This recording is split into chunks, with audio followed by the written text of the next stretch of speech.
Hello दोस्तों, welcome to Dhakad science classes. मैं जगदीश धाकड़ फिर से आपके सामने हाजिर हूँ। दोस्तों, आज हम बहुत इंपॉर्टेंट टॉपिक पढ़ने वाले हैं।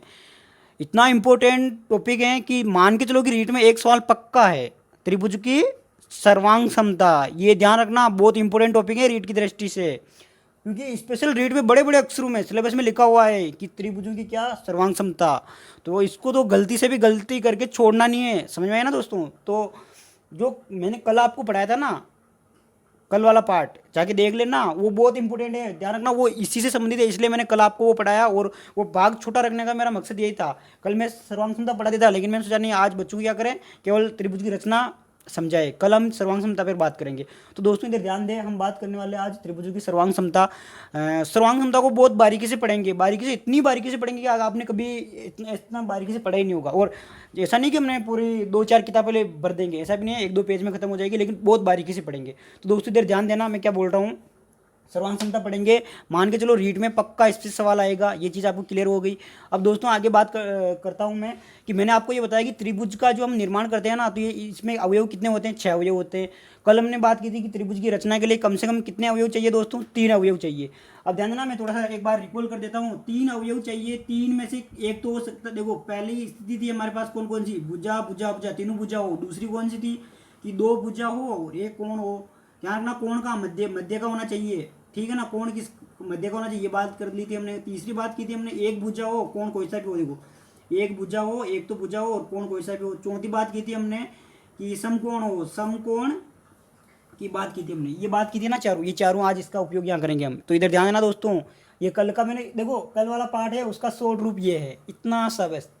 तो अब इधर ध्यान दे, मैं क्या बोल रहा हूँ, देखो त्रिभुज की सर्वांग क्षमता। त्रिभुज क्या होता है, 3 रेखाखंडों से बनी बंद आकृति को त्रिभुज कहते हैं। अब बात करते हैं ये कौन सी बीमारी है, इसका मतलब क्या होता है सर्वांग क्षमता। बहुत दिनों से पढ़ते आ रहे हैं, लेकिन अभी तक समझ नहीं आ रही बस। तो इधर ध्यान देना, क्या होता है इसका, मैं यहाँ पे लिख दूँ, देखो सर्वांग क्षमता, पहले सर्वांग क्षमता की बात कर रहा हूँ मैं। सर्वांग क्षमता का क्या, यहाँ पे ध्यान देना इधर, सर्वांग क्षमता का अर्थ क्या होता है, बात कर ले हम सर्वांग क्षमता का अर्थ। तो सर्वांग क्षमता का देखो, इसका खुद का आप विच्छेद करके देखो, विच्छेद का मतलब होगा कि देखो सर्व प्लस, फिर क्या आ जाएगा, सर्व प्लस अंग प्लस सम। देखो ता जो लगता है ना, देखो गुण बता रहा है सर्वांग क्षमता का, वरना इसको ता को मिटा दो, क्या मिलेगा यहाँ पे आपको, सर्वांग सम। तो इधर ध्यान देना दोस्तों, मैं क्या बोल रहा हूँ, इसका मतलब क्या होता है, देखो सर्व का मतलब होता है सभी, सर्व का मतलब क्या होता है दोस्तों, सभी, सर्व का मतलब होता है सभी। और अंग का मतलब होता है उसका रूप या आकार, रूप बोल दो या उसका आकार बोल दो, ठीक है ना दोस्तों। और सम का मतलब होता है समान, सम का मतलब क्या होता है, समान। तो अब ध्यान देना दोस्तों, सर्वांग क्षमता आपको ये तो समझ में आ गई होगी कि त्रिभुज की सर्वांग क्षमता तो बाद में पढ़ेंगे, पहले इसका अर्थ समझ लेते हैं। देखो सर्वांग क्षमता का अर्थ क्या होता है, अर्थ होता है कि सर्व अंग सम। सर्व का मतलब होता है सभी, रूप का मतलब अंग का मतलब क्या होता है, रूप या आकार, और सम का मतलब होता है समान। यहाँ तक दोस्तों क्लियर है ना इसका अर्थ, ठीक है दोस्तों। अब आगे ध्यान देना इधर, ये तो हमने समझ लिया। इससे देखो एक जुड़ा हुआ टॉपिक है, इसको मैं पढ़ाऊंगा आपको अगले वीडियो में, ये आएगा, लेकिन इसको पहले थोड़ा काम का है, तो इसको समझ लेते हैं। समरूप की बात कर लेते हैं। मैं देखो रूप का मतलब क्या होता है, वो दिख कैसा रहा, हम ये तो बोलते हैं ना उसका रूप बहुत अच्छा है, इसका मतलब क्या है, वो दिखाई कैसे दे रहा है, बहुत अच्छा दिखाई दे रहा है तो उसका रूप बहुत अच्छा है। अगर बहुत बुरा दिखाई दे रहा है तो उसका रूप बहुत बेकार है। तो समरूप का मतलब होता है उसका रूप क्या है, समान है। तो इधर ध्यान देना, रूप समान है, इसका मतलब क्या हुआ, देखो यहाँ पे मैं 2 आकृतियां बना रहा हूँ। एक तो मैंने क्या बना दिया, ये वर्ग बना दिया, देखो ये क्या बना दिया मैंने, वर्ग बना दिया। और एक मैंने क्या बना दिया, देखो यहाँ पे एक वृत्त बना दिया, ये मैंने क्या बना दिया, एक वृत्त बना दिया। अब बताओ इन दोनों का क्या रूप समान है क्या, एक तो इंसान को खड़ा कर रहा हूँ मैं, एक तो इधर इंसान को खड़ा कर दिया, एक भैंस को खड़ा कर दिया मैंने इधर, और मैं बोल रहा हूँ इन दोनों का रूप समान है क्या, इनका रूप समान है क्या, बताओ। तो आप बोलोगे नहीं, ये तो भैंस है, ये इंसान है। बताओ इंसान और भैंस का रूप सेम कैसे हो सकता है, समझ में आ रही दोस्तों क्या बोल रहा हूँ। तो इसमें गणितीय आकृति में भी यही होगा, देखो एक तो ये क्या है, वर्ग है, दूसरा क्या है, वृत्त है, क्या दोनों का रूप समान है। तो आप बोलोगे नहीं, बिल्कुल रूप समान नहीं है। मान लो इसकी जो भुजा की लंबाई है 1 सेंटीमीटर मान लेता हूँ मैं, इसकी त्रिज्या मान लेता हूँ 1 सेंटीमीटर, या 2 मान लेते हो, चलो आप कंफ्यूज नहीं हो, 2 3 आपके हिसाब से कुछ भी लेना, 3 ले लेता हूँ मैं, ठीक है ना दोस्तों। अब ध्यान ना, इसी का मैं अगर इसको थोड़ा बड़ा कर दूँ और मैं क्या करूँ, 5 सेंटीमीटर वाला बना दूँ, ये भुजा इसकी कितनी है, 5 सेंटीमीटर की, ये भुजा ये 1 सेंटीमीटर की थी। और वृत्त को मान लो, मैं वृत्त यहाँ पे बनाता हूँ, वृत्त को मैं कर देता हूँ कितना, ये कर दूं 15 सेंटीमीटर का, या आपकी इच्छा से जो भी ले सकते हो, ठीक है। तो देखो ये भी वर्गीय है और ये भी वर्गीय है, क्या रूप चेंज हो गया क्या? इधर भी इंसान को खड़ा कर दिया, इधर भी इंसान को खड़ा कर दिया, तो है तो इंसान ही। इधर भैंस को खड़ा कर दिया, इधर भी भैंस को खड़ा कर दिया, तो देखो रूप तो समान है ही, सही ना। तो समरूप का मतलब होता है उसका रूप समान हो। सीधे सी बात ये है कि समरूप का मतलब क्या होता है, उसका रूप समान हो। तो अब ध्यान देना इधर आगे, देखो ये क्या है, ये समरूप है, ये भी समरूप है। ये आकृतियां क्या है, समरूप हैं, ये भी क्या है, समरूप। और समरूप का चिन्ह ध्यान देना, देखो समरूप का चिन्ह कैसा होता है, इसको थोड़ा इधर घुमा दो, इसका इधर घुमा दो, समरूप का चिन्ह ऐसा होता है, ठीक है ना। ये आकृति इसके समरूप है, ये आकृति इसके समरूप है। क्या समरूप आपको समझ में आया? अब आगे ध्यान देना, समरूप समझ में आ गया ना आपको, तो अब ध्यान देना इधर। अब जो मैं बोल रहा हूँ सर्वांग समता में, देखो यहाँ पे क्या था, केवल रूप, ध्यान देना इसमें, इसमें क्या है, केवल, यहाँ पे इसका अर्थ लिख दो, चलो इसका क्या अर्थ क्या हो जाएगा, केवल रूप समान हो, केवल रूप, रूप समान, ठीक है दोस्तों, केवल रूप समान हो। अब ध्यान देना, मैं आगे बोल रहा हूँ सर्वांग समता में क्या क्या होता है। सर्वांग समता में ध्यान रखना, पढ़ेंगे कैसे, सर्वांग समता, ये लेन का बता रही, सर्वांग समता में क्या क्या होता है, क्या, देखो अर्थ तो हमने समझ लिया कि सभी के रूप समान हो, रूप और आकार यानी माप समान हो। इधर ध्यान देना, समरूप, मैं ये बोल रहा हूँ अब समरूपता में क्या क्या होता है। तो ध्यान देना समरूपता में क्या क्या होता है। समरूपता में पहला तो होगा उसका रूप, ठीक है ना, पहला तो क्या होगा उसका रूप, प्लस दूसरा क्या होगा, माप, क्या होगा, ये समान होगा। तो हम उन आकृतियों को क्या बोलेंगे, सर्वांग सम आकृतियाँ बोलेंगे। दोस्तों ध्यान देना, इधर बहुत इंपॉर्टेंट चीज़ है, बस चीज़ ही यही है। पहला तो उनका क्या होना चाहिए, रूप जो एक ही हो, मतलब कि त्रिभुज दे रहे तो त्रिभुज ही हो। आप एक तो त्रिभुज और एक आयत लेके बोलोगे ये क्या सर्वांग सम होंगे, तो बिल्कुल नहीं होगा। फिर दूसरी चीज़ क्या है, माप। माप का मतलब होता है संख्यात्मक मान। 5 सेंटीमीटर का है तो भी 5 सेंटीमीटर का होना चाहिए, 10 का है तो 10 का होना चाहिए। समझ में आ रही दोस्तों, ठीक है, ये अर्थ आपको समझ में आ गया होगा। अब इधर ध्यान देना, अब सर्वांग समता में क्या क्या होता है, तो उसका रूप और माप समान होता है, ठीक है दोस्तों। फिर आगे देखना, अब यहाँ तक तो हमारी क्लियर है, ये चीज़ें सब, यह चीज़ें सब क्लियर हैं। अब लेकिन आगे ध्यान देना, इसकी सर्वांग सम आकृतियों की परिभाषा देख लेते हैं। देखो मैं यहाँ पे लिख रहा हूँ सर्वांग सम आकृतियाँ जो होती है ना, आकृतियाँ क्या होती हैं, तो सर्वांग सम आकृतियों की बात कर रहा हूँ मैं। सर्वांग सम आकृतियाँ क्या होती है, क्या होती है, तो इसका उत्तर जो है ये हो जाएगा, वो सर्वांग सम आकृतियाँ क्या होती हैं। तो अब ध्यान रखना, ऐसी आकृतियाँ, इसकी परिभाषा ये हो जाएगी, देखो मैं पहले आपको समझा दूँ, ठीक है ना, ऐसी आकृतियाँ। अब मैं आपको एक चीज़ बता रहा हूँ, ये मेरे पास क्या है, देखो ताश के 2 पत्ते हैं। अच्छा 2 है या एक ही है, 2 है, ये ध्यान देना। क्या आपको 2 दिखाई दे रहे हैं? नहीं, आपको तो एक ही दिखाई दे रहा है। लेकिन ध्यान देना, देखो अब दिखाई दिए, ये कितने पत्ते हैं, 2 पत्ते हैं। तो ध्यान रखना, अगर मैं यहाँ पे एक माचिस का पत्ता रख देता ना, तो ये भी पत्ता था वो भी पत्ता था, तो इनका क्या केवल रूप समान था। तो हम इन्हें क्या बोलेंगे, माचिस का पत्ता और ताश का पत्ता, ये क्या हो जाएगा, ये हो जाएगा समरूप। लेकिन ध्यान रखना, दोनों क्या आ गए अब, ताश के पत्ते, ये क्या है, इनका रूप भी देखो, ये भी ताश का पत्ता है, ये भी ताश का पत्ता है, तो इनका क्या रूप समान हो गया। फिर इनका माप देख लो आप, किधर से भी इनका माप देख लो, तो इनका माप भी क्या होता है, समान होता है। इसका मतलब क्या होता है, अगर रूप भी समान है, माप भी समान है, तो वो क्या करेंगे, एक दूसरे को पूरी तरह से ढक लेंगे। तो ध्यान देना, ये ताश का पत्ता मैं इसके ऊपर इसको रखता हूँ, देखो पूरी तरह से ढक लिया इसको। समझ में आ रही दोस्तों, तो और इस पत्ते को मैं इसके ऊपर रखूँ तो ये वापस ढक लेगा। इसका मतलब ये हुआ, इधर ध्यान देना, मेरा ये हाथ है और मेरा ये हाथ है, ये हाथ, इस हाथ को मैं इस हाथ के ऊपर रखूँ तो पूरा ढक लेगा ये हाथ। तो ये हाथ क्या है, ये दोनों हाथ सर्वांग सम है, ठीक है ना। तो ये दोनों हाथ मेरे क्या है, सर्वांग सम है। फिजिक्स में हम इसको अध्यारोपण पढ़ते हैं कि अध्यारोपित हो गए, ठीक है ना, लेकिन यहाँ पे क्या है, सर्वांग सम पढ़ते हैं। तो अब ध्यान देना दोस्तों, आगे ऐसी आकृतियाँ, यहाँ पे लिख दूँ मैं, ऐसी आकृतियाँ जो एक दूसरे को क्या करें, ऐसी आकृतियाँ जो एक दूसरे को, ध्यान देना, ऐसी आकृतियाँ जो एक दूसरे को पूरी तरह से, या पूर्ण रूप लिख सकता हूँ मैं, पूर्ण रूप से ढक लेती है, ढक लेती हैं, उन्हें क्या बोलेंगे, ध्यान देना मैं बोल रहा हूँ सर्वांग सम आकृतियाँ क्या होती है, तो ऐसी आकृतियाँ जो एक दूसरे को पूरी तरह से पूर्ण रूप से ढक लेती है, तो उन्हें क्या बोलेंगे हम, ढक लेती हैं, उन्हें बोलते हैं हम सर्वांग सम आकृतियाँ। सर्वांग सम आकृतियाँ, समझ में आई दोस्तों ये चीज़।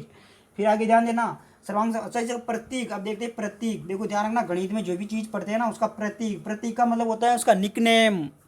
निकनेम का मतलब होता है जैसे किसी का नाम है, राम कृष्ण गोपालकर भंडारकर, इतना बड़ा बड़ा नाम है, तो उसको शॉर्ट में क्या रामलाल या रामू बुला लेते हैं ना, वही वाला नाम है यहाँ पे। तो अब इधर ध्यान देना, प्रतीक क्या हो जाएगा, ध्यान रखना मैं बोल रहा हूँ कि देखो माप क्या होना चाहिए, बराबर होना चाहिए, माप बराबर होना चाहिए। तो माप बराबर के लिए हम बराबर का चिन्ह लगा देंगे, देखो ये बराबर का चिन्ह लगा दिया।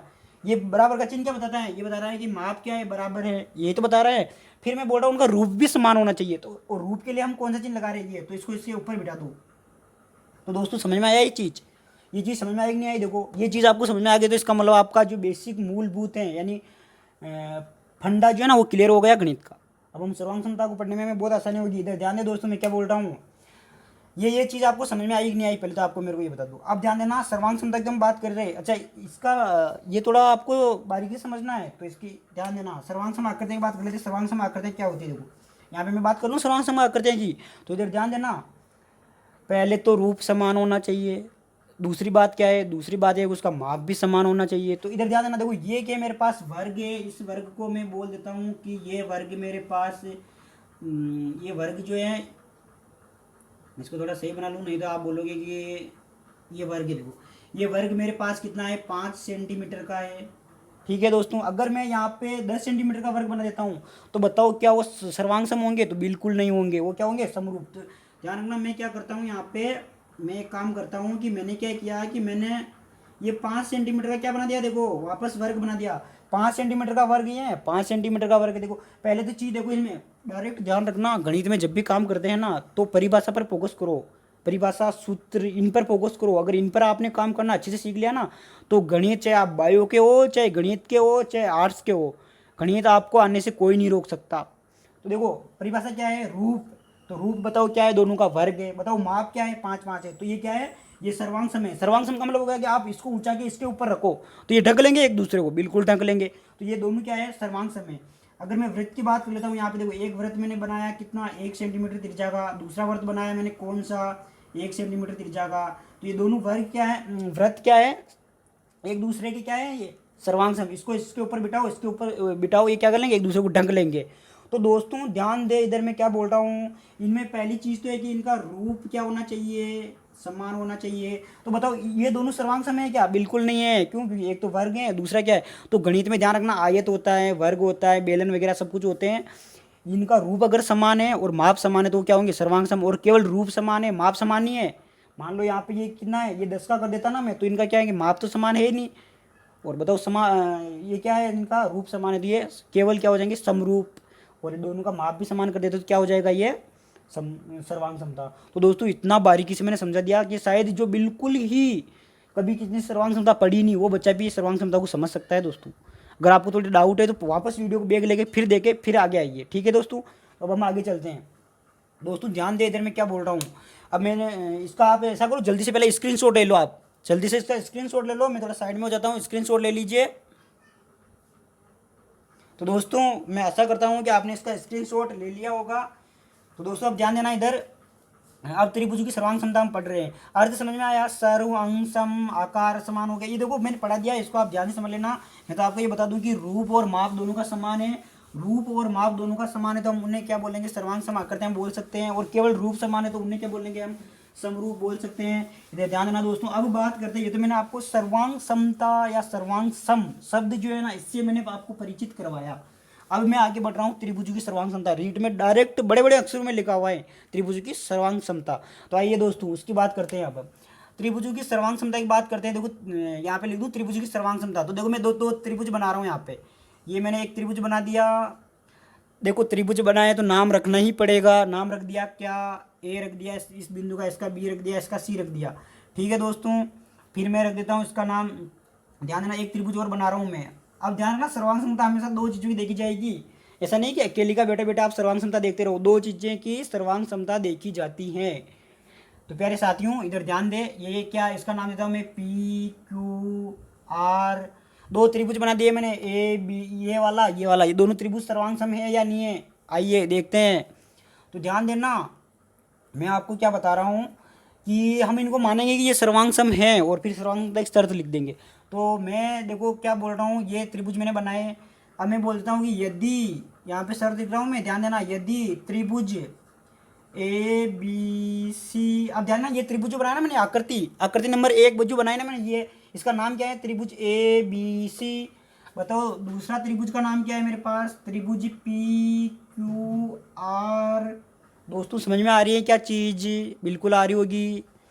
तो ध्यान रखना, ये तो क्या हो गया? माप। ये तो क्या हो गया? माप इनका क्या है? बराबर है दोनों त्रिभुजों का। और ये मैंने लगा दिया, इसका मतलब क्या है? इनका रूप भी बराबर है। तो ऐसी आकृतियाँ जो आ जाएगी उसको क्या बोल देंगे? इसका मतलब ये होगा कि दोनों त्रिभुज क्या है दोस्तों? सर्वांग सम त्रिभुज हैं। अब आगे बढ़े।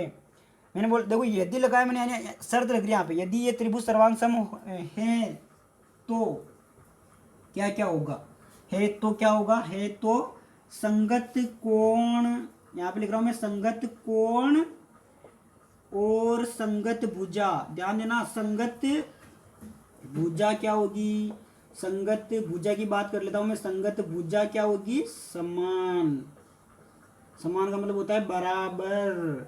ठीक है दोस्तों, आइए अब आगे देखते हैं। तो संगत कोण का मतलब हुआ, देखो संगत का मतलब मैंने बताया था ना आपको, उसी के जैसा। कि जैसे मान लो कि मैं पढ़ने वाला स्टूडेंट हूँ, तो मेरे लिए कोई बोलेगा तू पढ़ने वाला स्टूडेंट, तू उसकी संगत में रहता तू भी पढ़ने वाला बन जाएगा। मतलब कि उसके जैसा बन जाएगा, उसकी संगत में रहेगा तो उसके जैसा बन जाएगा। दोस्तों ध्यान रखना, टीचर को हमेशा पॉजिटिव सोचना होता है, कभी नेगेटिव मत सोचना। तो इधर ध्यान देना आगे। ये चीज़ समझ में आई आपको? अब जानना क्या होगा, पहले मैं संगत कोण ले रहा हूँ, संगत कोण बराबर होने चाहिए। तो यहाँ पे ध्यान दे, मैं संगत कोण ले लूँ। देखो संगत कोण का मतलब होता है ये कोण, इसका मुंह नीचे है तो इसका मुंह भी नीचे है, यानी ये संगत हो गई। इसका मुंह उस साइड में है तो इसका मुंह भी उस साइड में है। इसका मुंह इस साइड में है तो इसका मुंह भी इस साइड में है। तो ये क्या हो गए? संगत कोण हो गए। तो संगत कोण क्या होने चाहिए? बराबर होने चाहिए। तो मैं लिख दूँ, देखो कोण ए बराबर कोण पी, कोण क्यू बराबर, नहीं कोण बी लिख देते हैं यहाँ पे, कोण बी बराबर कोण क्यू, कोण क्या लिख दें? सी लिख दें। बराबर क्या आ जाएगा? कोण आर। देखो ये संगत कोण मैंने बराबर कर दिया दोस्तों। समझ में आ रही है चीज़? फिर बात करते हैं भुजा की। तो ध्यान देना इधर, ये भुजा, अब भुजा की बात कर रहा हूँ मैं। भुजा क्या है मेरे पास? भुजा ए बी किसके बराबर हो जाएगी? पी क्यू के। भुजा बी सी किसके बराबर हो जाएगी? क्यू आर के। भुजा ए सी किसके बराबर हो जाएगी? पी आर के। तो दोस्तों अगर जब भी ऐसी स्थिति, देखो कल मैंने बताया था ना, त्रिभुज की रचना के लिए कम से कम 3 अवयवों की आवश्यकता होती है। देखो 3 अवयवों में से ध्यान देना, तीनों कोण ही हो जाएंगे या तीनों भुजा हो जाएगी। देखो 3 अवयव होते हैं, अवयव नंबर 1 2 3, 1 2 3। तो ध्यान दे दोस्तों, मैं क्या बोल रहा हूँ, त्रिभुज में 3 अवयव, पहले त्रिभुज के 3 अवयव दूसरे त्रिभुज के 3 अवयव के बराबर है, तो कोई रोक ही नहीं सकता उनको सर्वांग संग होने से। समझ में आ रही मैं क्या बोल रहा हूँ? पहले त्रिभुज के 3 अवयव, कोण हो भुजा हो, ठीक है ना दोस्तों, दूसरे त्रिभुज के 3 अवयव के बराबर हैं, मतलब संगत अवयव आपस में बराबर हैं, तो सर्वांग सम निश्चित तौर पर होगा ही होगा।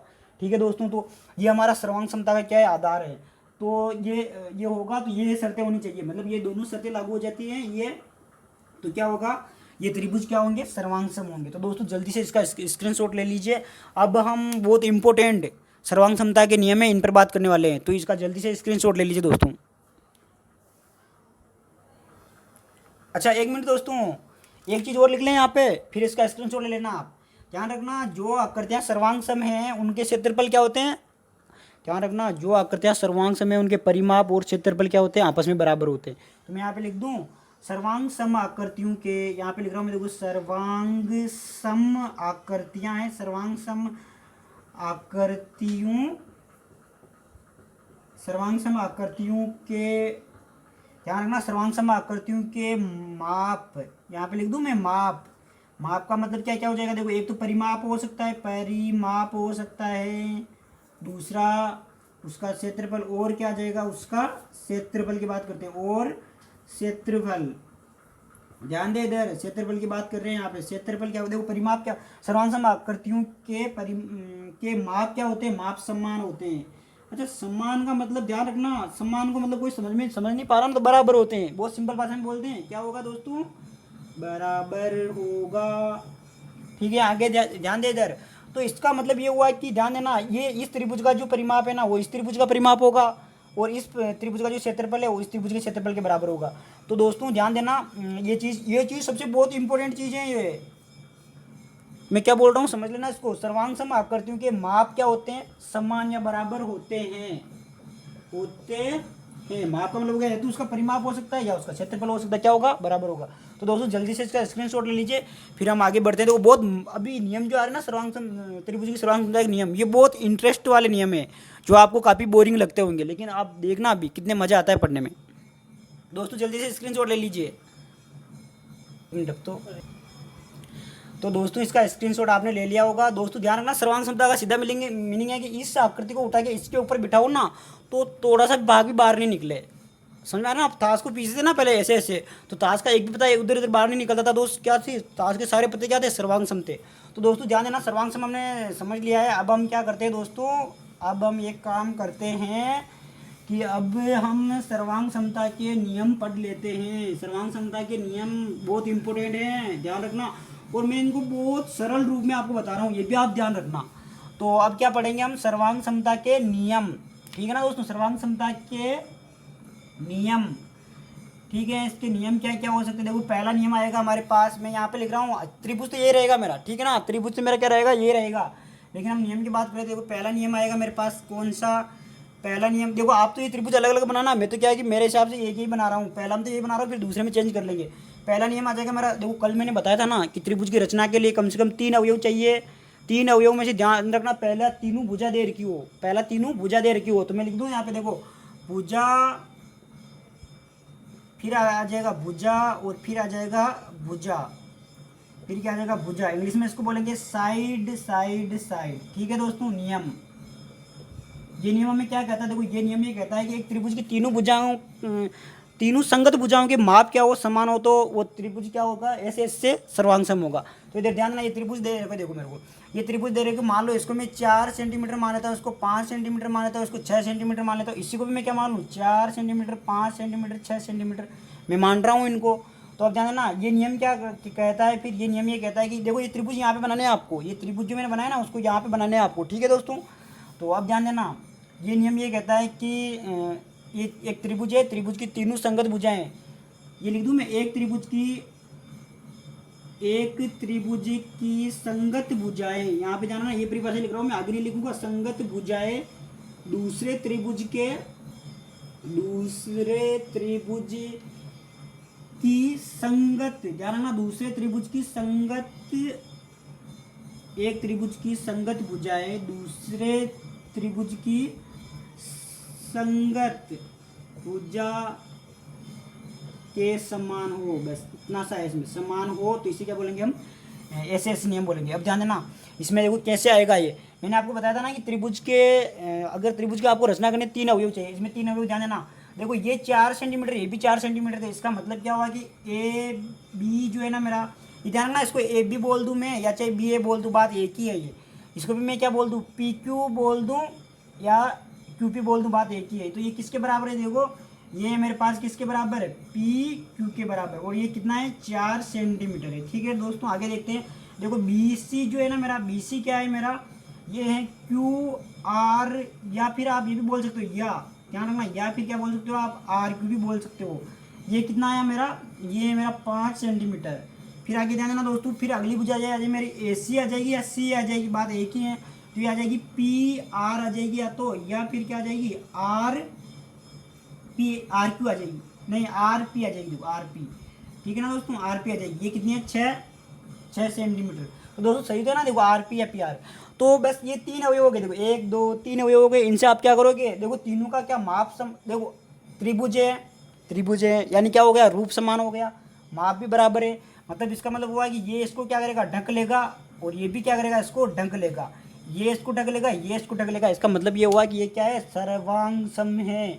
तो यहाँ लिख दूँ मैं, देखो इनसे क्या निष्कर्ष निकल रहा है मेरे पास, इनसे जो निष्कर्ष निकल रहा है वो ये निकल रहा है कि एस नियम से त्रिभुज ए बी सी चिन्ह किसका आएगा, सर्वांग सम का, किसके, त्रिभुज पी क्यू आर के सर्वांग सम है। ध्यान देना, ये किस नियम से हुआ, ये इस नियम से हुआ। इधर ध्यान देना दोस्तों, सर्वांग समता जांच कैसे करते हैं, देखो यहाँ पे मेरा क्या है, ए बी है, तो देखो यहाँ पे ए बी किसके बराबर है, पी क्यू के, देखो यहाँ पे पी क्यू के बराबर हो गया ये। फिर ध्यान देना, यहाँ पे बी सी है, ये किसके बराबर है, क्यू आर के, देखो ये मेरे पास बी सी है, ये किसके, क्यू आर के बराबर है। फिर ध्यान देना, इसमें ये ए सी है मेरा, किसके बराबर, देखो ए सी ए और सी, तो ए कहाँ पे है, ये यहाँ पे है, और सी कहाँ पे, यहाँ पे है। तो एक का मान तो देखो पी है, और सी की जगह क्या आना चाहिए, आर। तो एक की जगह देखो ये आ रहा है कि नहीं आ रहा दोस्तों, एक की जगह तो पी आ रहा है, सी की जगह आर आ रहा है। तो इसका मतलब स्थिति भी समान है, ध्यान ना, ये अगर स्थिति उल्टी उल्टी हो जाती है ना तो सर्वांग सम नहीं होंगे। तो ये क्या है, सर्वांग सम है। तो दोस्तों जल्दी से इसका स्क्रीनशॉट ले लो, फिर हम आगे बढ़ते हैं।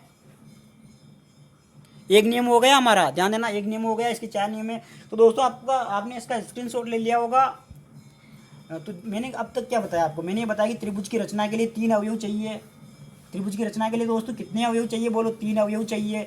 3 अवयव में से ध्यान रखना तीनों भुजा दे दे, तो तीनों भुजा दी हुई हो तो हम क्या कर सकते, त्रिभुज की रचना कर सकते हैं। और त्रिभुज की रचना कर सकते हैं तो ध्यान रखना, 2 त्रिभुजों की अगर भुजाएं दे रखी हो, संगत भुजाएं बराबर हो, तो उन्हें क्या बोलेंगे हम, सर्वांग सम त्रिभुज बोलेंगे। अब ध्यान देना दूसरा नियम क्या है, त्रिभुज की सर्वांग समता का जो दूसरा नियम है वो ये कहता है कि देखो पहला नियम तो हमने निपटा दिया इसको, तो अब दूसरा आ जाएगा कि 2 तो भुजा दे दें और 1 कोण दे दे। ध्यान देना यहाँ पे मैं लिख रहा हूँ, देखो क्या लिख रहा हूँ मैं यहाँ पे, मैं लिख रहा हूँ यहाँ पे कि भुजा भुजा कोण भुजा नियम, भुजा कोण भुजा नियम। तो ध्यान देना दोस्तों ये नियम क्या कहता है, अच्छा इसका इंग्लिश रूप भी लिख लें यहाँ पे, शॉर्ट रूप। तो देखो इसको क्या बोलते हैं, साइड एंगल साइड। ठीक है दोस्तों, नियम हो जाएगा ये हो गया नियम। तो दोस्तों ध्यान देना यहाँ पे देखो ये चीज़, ये चीज़ इंपॉर्टेंट है इसमें। इसको क्या चाहिए, इसको बीच में बिठाना है आपको, कोण को किस में, बीच में रखना है। अच्छा आप याद कैसे रखोगे, देखो ट्रिक है हमारे पास।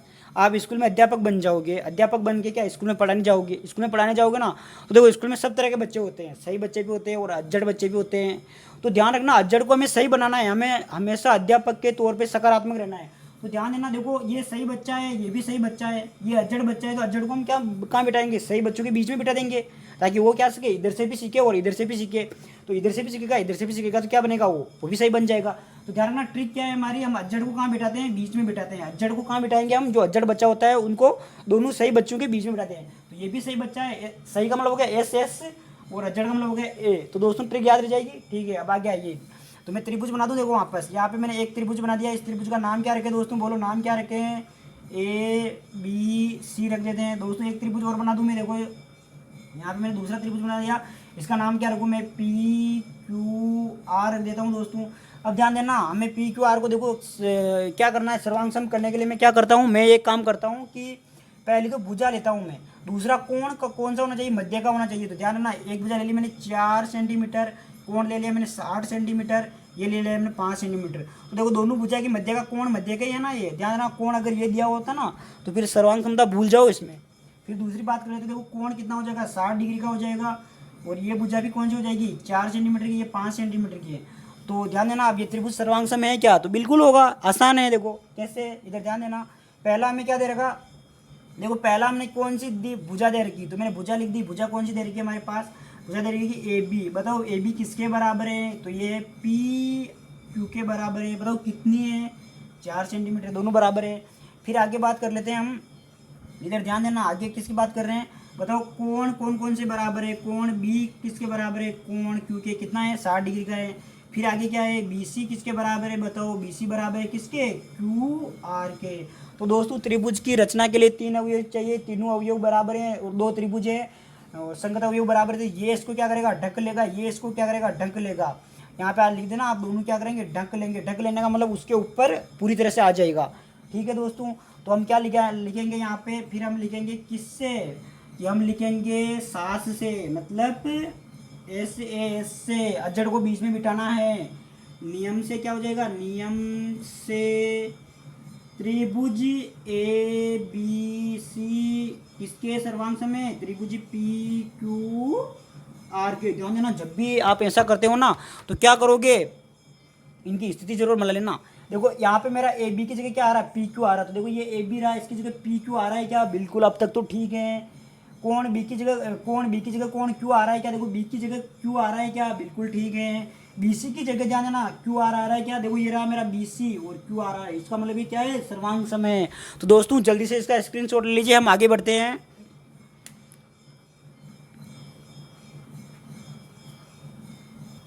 तो मेरे प्यारे साथियों, मैं आशा करता हूँ आपने इसका स्क्रीनशॉट ले लिया होगा। तो दोस्तों ध्यान दे, मैंने अभी आपको बताया कि भुजा कोण भुजा सास दी हुई हो तो हम त्रिभुज कुछ सर्वांग समता को कैसे सिद्ध करेंगे। दोस्तों ये नियम बहुत आसान लग रहा है कि नहीं लग रहा है आपको, आप मेरे को ये बताओ।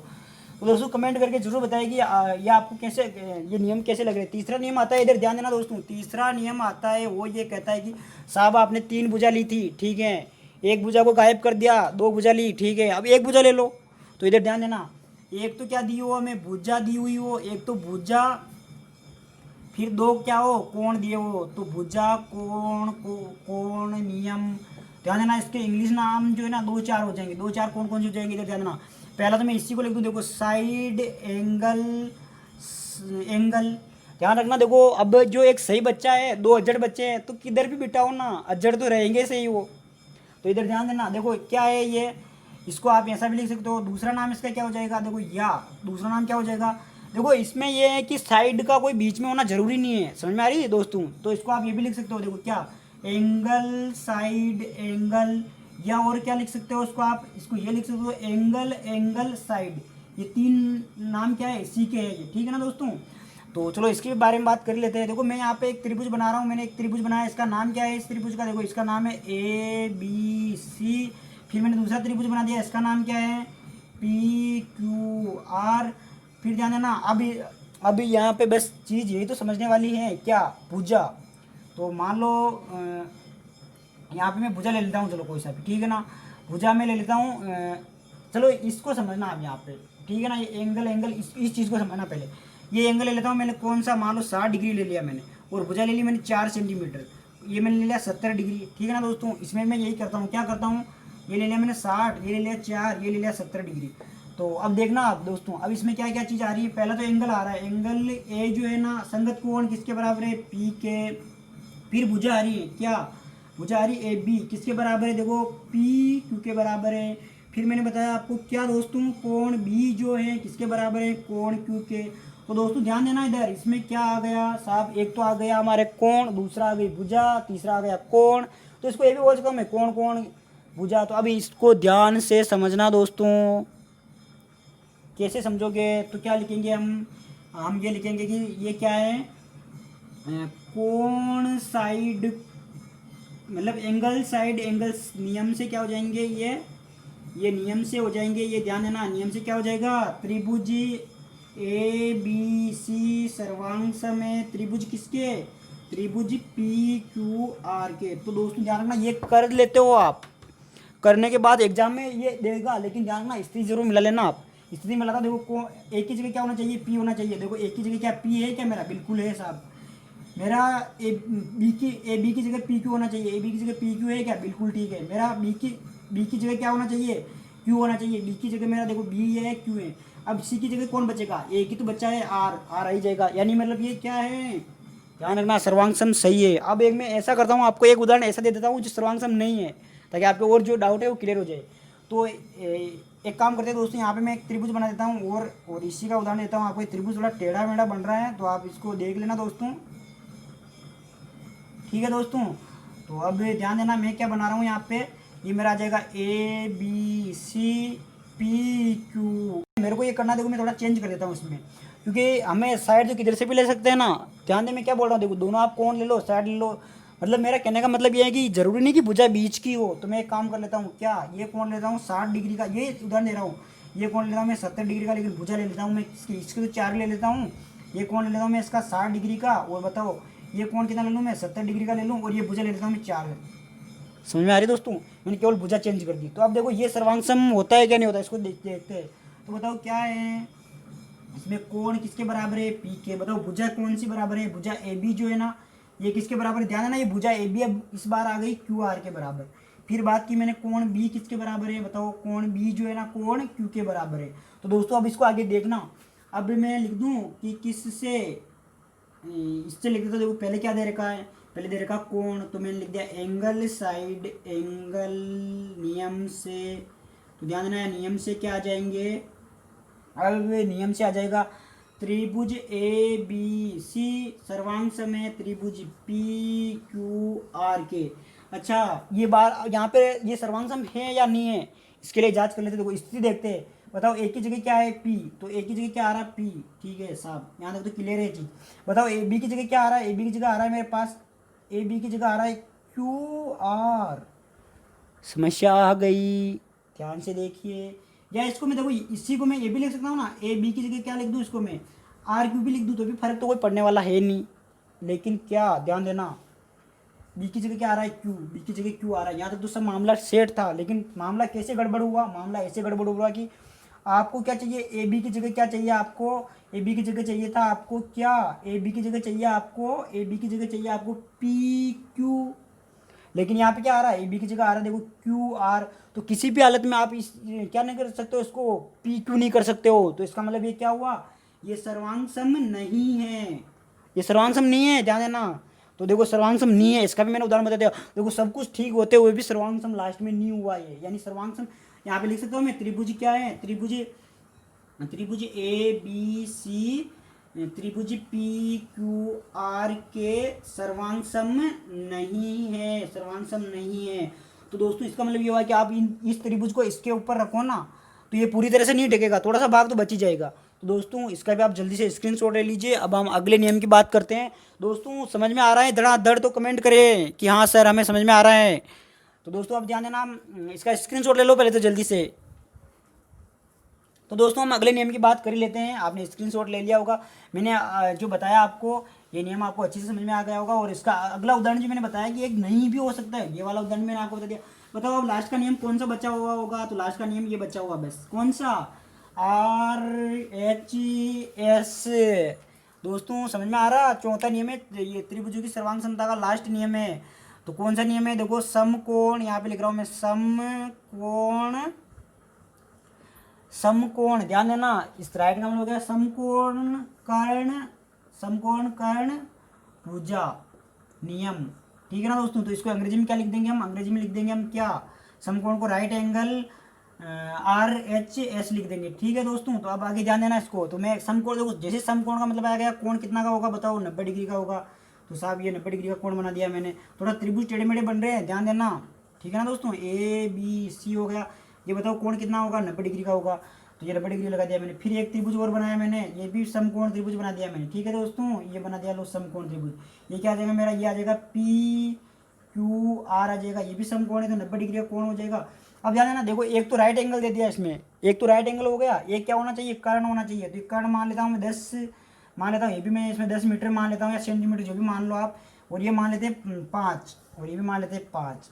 तो दोस्तों ध्यान दे, अब मैं क्या लिख रहा हूँ इसमें, मेरे को क्या क्या दिखाई दे रहा है, देखो एक तो कोण दिखाई दे रहा है, कौन सा कोण जो है मेरे पास, कोण बी किसके बराबर, कोण क्योंकि 90 डिग्री का है, ये कोण ये बी रहा, ये 90 डिग्री का है।